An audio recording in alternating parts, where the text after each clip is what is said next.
ओम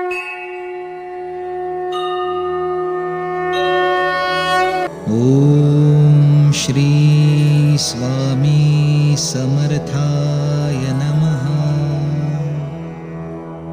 सेवेकऱ्यांनो, आज 7 दिवसांच्या स्वामी साधनेचा दुसरा दिवस शुक्रवार.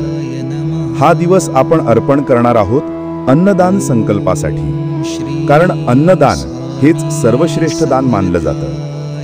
संतोष नावाचा एक तरुण स्वामी भक्त, तो रोज नामस्मरण करायचा, पण मनात असं वाटायचं की मी फक्त नाव घेतोय, पण खऱ्या अर्थाने सेवा काय असते हे मला अजून उमगलेलं नाही. एक दिवस तो अक्कलकोटला गेला.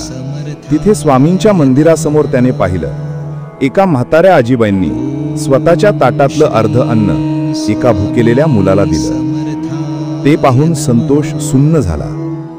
त्याच क्षणी त्याने ठरवलं, दर शुक्रवारी कोणाला तरी अन्नदान करायचं. पहिल्या शुक्रवारी त्याने एका झोपडपट्टीत जाऊन गरजू लोकांना खिचडी वाटली. त्या लोकांच्या डोळ्यातलं समाधान पाहून त्याच्या मनात अपूर्व आनंद झाला.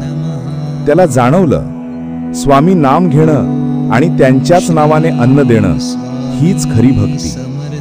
त्या दिवशी रात्री त्याला स्वप्नात स्वामी आले. स्वामी म्हणाले, तुझं नाम मी ऐकत होतो, पण आज तुझं अन्न मी अनुभवलं. संतोषचे डोळे भरून आले. त्याचं जीवन बदललं. सेवेकऱ्यांनो, आज शुक्रवार अन्नदान संकल्पाचा दिवस आहे. जास्त काही नाही, पण आज एखाद्या गरजू व्यक्तीला भाकर द्या, बिस्किट द्या, पाण्याची बाटली द्या, किंवा फक्त 2 शब्द प्रेमाचे बोला. स्वामींच्या नावाने दिलं तर ते अन्नदानच ठरतं. तुमच्याकडे काहीच नसेल तरी तुमचं मन आणि हात कोणासाठी तरी उघडं असेल, हीच खऱ्या भक्तीची सुरुवात. आज आपण संकल्प करूया, आजच्या दिवशी काही ना काही अन्नदान करायचं, स्वामींच्या चरणांमध्ये अर्पण करायचं. स्वामी म्हणतात, देण्याने कमी होत नाही, तेच पुन्हा परत येतं आणि पुण्यदात येऊन येतं.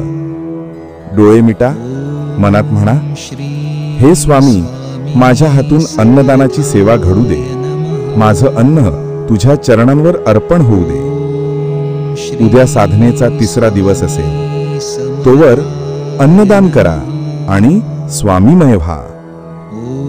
QR कोड स्कॅन करून तुमच्या इच्छेनुसार धनराशी दान करून तुम्ही आजच्या सामूहिक अन्नदानात सहभागी होऊन ह्या स्वामी सेवेस आपला मोलाचा हातभार लावू शकता.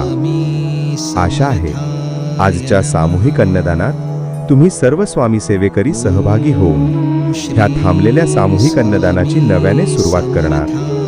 जय जय श्री स्वामी समर्थ.